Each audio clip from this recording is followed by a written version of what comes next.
Hey guys, welcome back to another video on Mangland. In my last video, I showed you how you could modify Windows 11 ISO to make it run on a system that does not support something called TPM. TPM 2.0 to be specific. And in this video, we're going to use the same ISO that we created in the last video to clean install Windows 11 on a system that doesn't support TPM and doesn't have the TPM chip on it.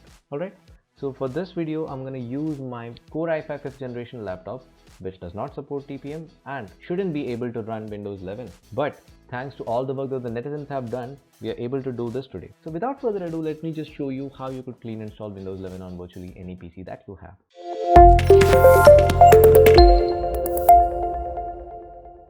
We'll begin this video with the requirements as usual. So first of all, you're going to need the Windows 11 ISO. Remember that if your PC does support TPM, you don't have to go through the steps that I did in the last video. But if your PC does not support TPM, you'll have to make a modified ISO, which I have explained in the earlier video. Check the description for the link. For those people who did follow that video, we're going to continue from there. So first of all, we're going to require the Windows 11 modified ISO that I have right here, Windows 11.iso. And the second thing that you're going to require is the software called Rufus. I'm going to leave the link to download it in the description. Just make sure that you downloaded it. And the third thing that you're going to require is a USB drive. I suggest that you prepare a USB drive which has at least 8 GB of storage on it. Alright, so I'm going to plug in my USB drive right here, and then I'm going to open up the Rufus interface. This is what the Rufus interface looks like. The first step is making sure that the correct USB drive is selected here. If you have multiple USB drives connected to your laptop or your desktop, make sure that you're choosing the right one. This is important because the whole process will wipe your USB drive. Okay. The next step is selecting the Windows ISO. For me, Windows 11 ISO is right here. What I'm going to do is click on it and drag it right to this portion where it says boot selection disk or ISO image. I'm going to click, and here we have the Windows 11 ISO already loaded. By default, it would set up everything that you need, but just to be 100% sure, make sure that GPT is selected here and UEFI is selected here and FAT32 is the file system. Alright, once you have made sure of all those things, just click on start. And before we start, I'm gonna warn you again that this will wipe the USB drive. Okay, and yeah, the same warning will be given by Rufus too. Click on OK.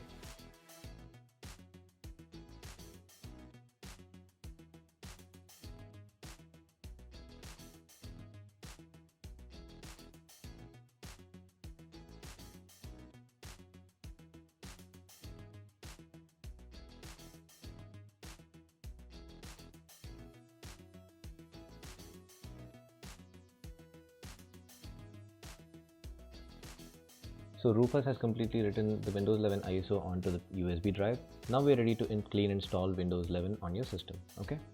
The next step, my dear friends, is to set up the USB drive as the first boot drive on your system. This will be different on different machines. So I'm going to be showing this on a Dell machine right now, but the steps might be different for you. Okay. The first obvious thing would be to restart my system. To set up the USB drive as your boot drive on a Dell machine, what you have to do is press on F12 continuously while the system is booting up. As you can see, now this will bring up the boot menu. All you have to do is go to UEFI boot and make sure that your USB drive, for me it's a SanDisk drive, so it is showing up as UEFI SanDisk. And once you have selected your USB drive, just press on enter. And let me remind you once again that this step is different for different computers. Okay, but once you are into your boot drive, that is your USB drive, the installation steps are pretty similar for any other system. Okay,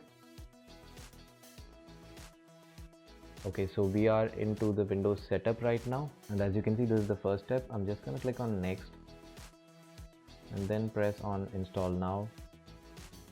And for now, I'm going to choose I don't have a product key, and then you'll have to accept the license terms and then press on next.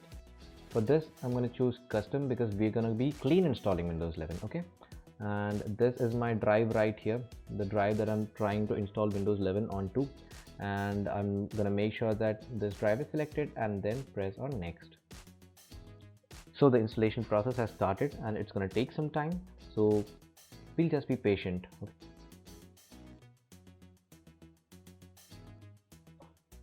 So the first part of the installation is complete. I'm going to just press on restart now. Now we are into the next part of the installation. Now if you're a Mallu and if you have already seen my previous video where I showed you how to install Windows 11 onto a virtual box, you would feel that the steps that we are going through right now, that is starting services, all of these look different on my laptop than what you have seen in the VirtualBox installation tutorial. Let me tell you that this is because we are using a modified Windows 11 ISO to run it on this system, which is not TPM compatible. Alright, but I promise you that by the end of this video, you will have Windows 11, not Windows 10 installed on your system.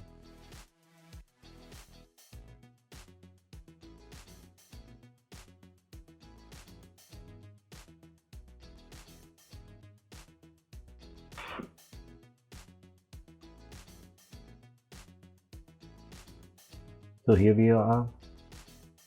That is the Windows 11 logo. And we are into the setup guide for Windows 11, as you can see here. So I'm going to choose my region.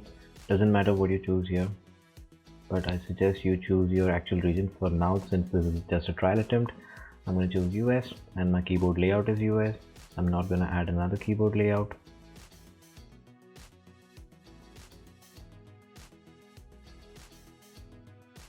Next, I'm going to choose a name for my device.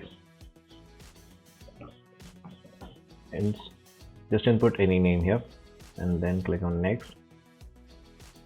If you want to set a password right now, you can set it right now, or just leave it and click on next. I usually disable all of these toggles and then click on accept.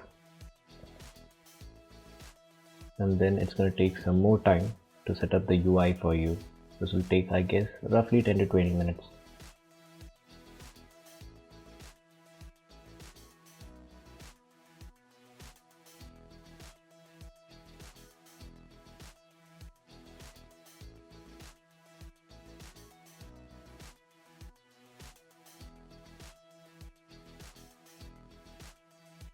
And we are almost there. Ta-da!